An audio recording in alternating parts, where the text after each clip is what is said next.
And I'm live. Oh, way to catch me off guard. I love how it does that. So I'm Sam Staskal, and welcome to the first episode of Funny Things That Happen to Real Estate Agents. We are going to be live weekly on Wednesday nights at 7 p.m. Central with a new guest every week. My first guest joining me this week is Seleka Kerr. She is with Berkshire Hathaway in Florida, and she's going to share some of her funny incidents with us that I'm sure we can all relate to. But before we get to that, I just want to, put a little punchline in that if you have a funny story to share and you're interested in being on the show, please send an email to funnythingsre@gmail.com. We'd love to hear your story and we'd love to have you on. So just reach out. So without further ado, let's bring on Seleka. Hi, Seleka. Hi, Sam. I absolutely love your name. Oh, thank you. Seleka. It's so easy to say and it's so fun. So tell me a little bit about yourself. You're in Florida currently, but you're not originally from Florida. Okay. No, I'm not I feel like I'm a natural Floridian now because I've been here for 19 years, but no, I'm originally from New Jersey.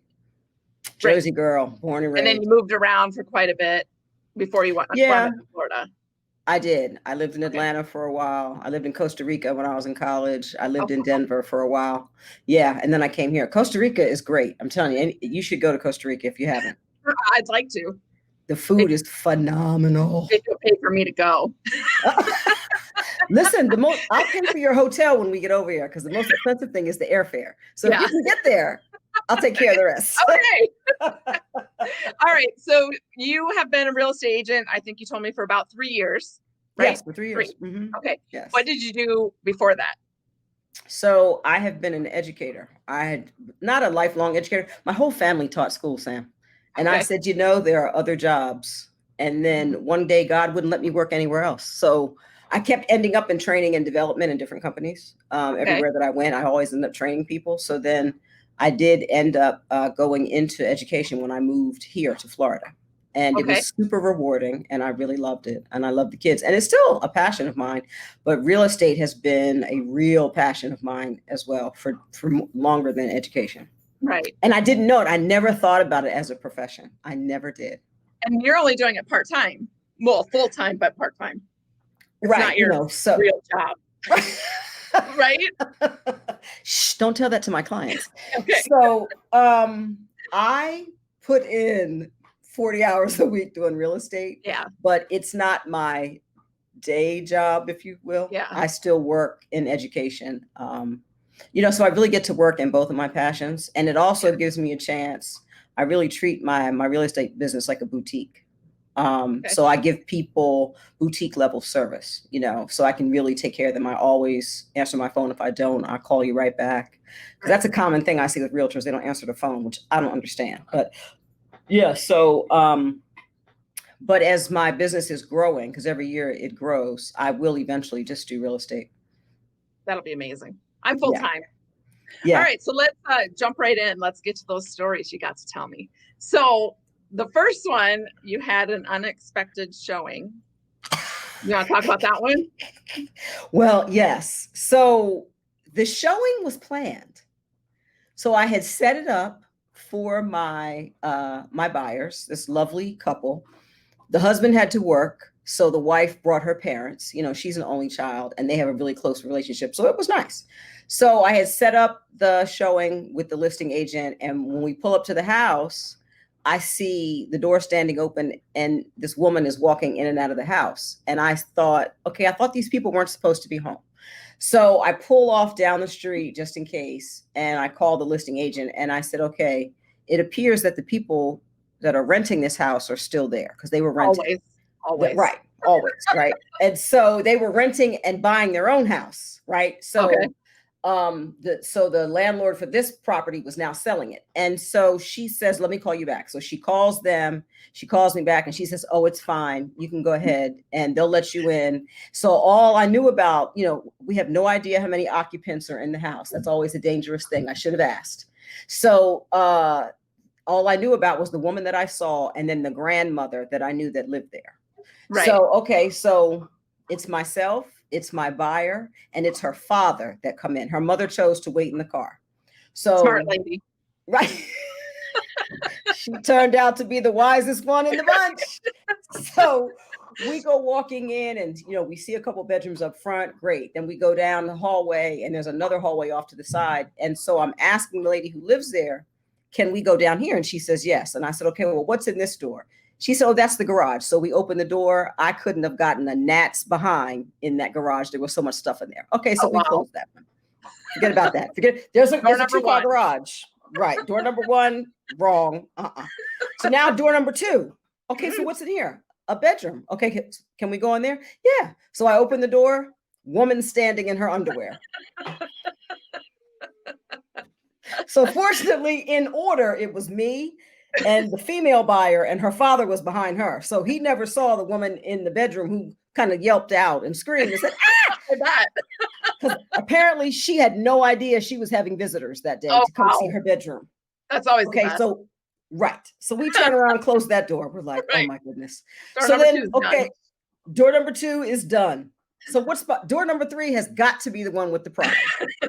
So I say, okay, well, what's in here? And the woman says, that's the laundry. Can we go in there? Yes. I open the door. We are greeted by music and somebody in a twin bed, in their bed, laying there enjoying the music. What?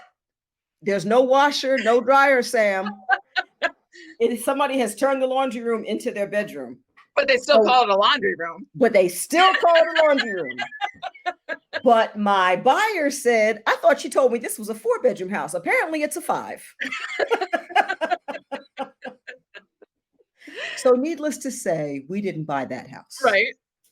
They couldn't get past. There was just too much that day. There was too much. Yeah. It is hard when you're dealing with tenants who don't care if the house sells or not. They could care less. And they were cooking the stinkiest food imaginable. Oh. Yeah, I've been in I've done showings where people are like drinking heavily when you walk in because it's a renter. You're just like mortified. You're like, you have to be very quick on your feet when you come into these situations, which is good. Like you're like me, we have a healthy sense of humor. Thank goodness, because you have to have that in this business or you're going to just be horrified by the stuff you come into. Correct. Or run away screaming with your hair on fire. Yeah. I mean, but you have to be quick just to keep everything moving along, Correct. Yeah. Correct. Yeah. Okay. So your next story, you were talking about new development. Yes. This was new construction. Yeah. So another couple, I love my couples. And, the husband had come to me, they go to church with me. And the husband said, he and his wife had just gotten married that April. And this was about like July. He said, I got to put my family in a house. I said, okay, great. So, you have the preliminaries, you find out what they're interested in. And we go to see one house and it was a resale. So you kind of do a temperature check, see what they respond to. And they were kind of like, about that. I said, okay, so we could try some new construction. We've tried a different part of town. And they said, okay, because it was a little further out. Okay. Right. So we go make an appointment with the salesperson, the sales representative, and we go to see some new construction. So the first house that they take us to, the salesperson takes us to, was like a not upgraded model at all. It was real first time home buyer. Be glad there's some space. We're giving you a refrigerator, a stove, and a microwave, and a washer and dryer. Aren't you excited? So they pulled in there and saw that and were like, no. So then she takes us to the upgraded house that is in the lovely community. It is the last one on the street, pavered driveway, pavered front walks, crown molding everywhere, granite everywhere. It's a 4-bedroom, 3-bath. The layout is perfect, open plan, all of the things. It's got all the things. Right. So we go look at it. Oh, they love it. They're ooh and an ah. And it was just, everybody's having a grand old time. So now we go back to the office and the salesperson says, okay, that's the last one in this community and the last one of that series that the builder is building. You're not gonna be able to find it anywhere else. So if you want it, we've got to write a contract on it. And because it's already been sitting, we're going to get you an even better price if we can close it at the end of this month.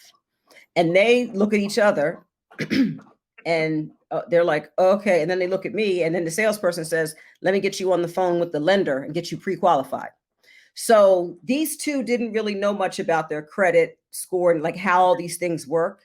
So the wife knew she had a credit score in the 700s, but she didn't know that that was a good thing. So when the lender gets her on the phone, they're like, "Oh yeah, okay, Right. check, and Yeah. then she gets off the phone, and the salesperson says, "Okay, I need you to go get me $1,500 out the bank because we're going to write this contract."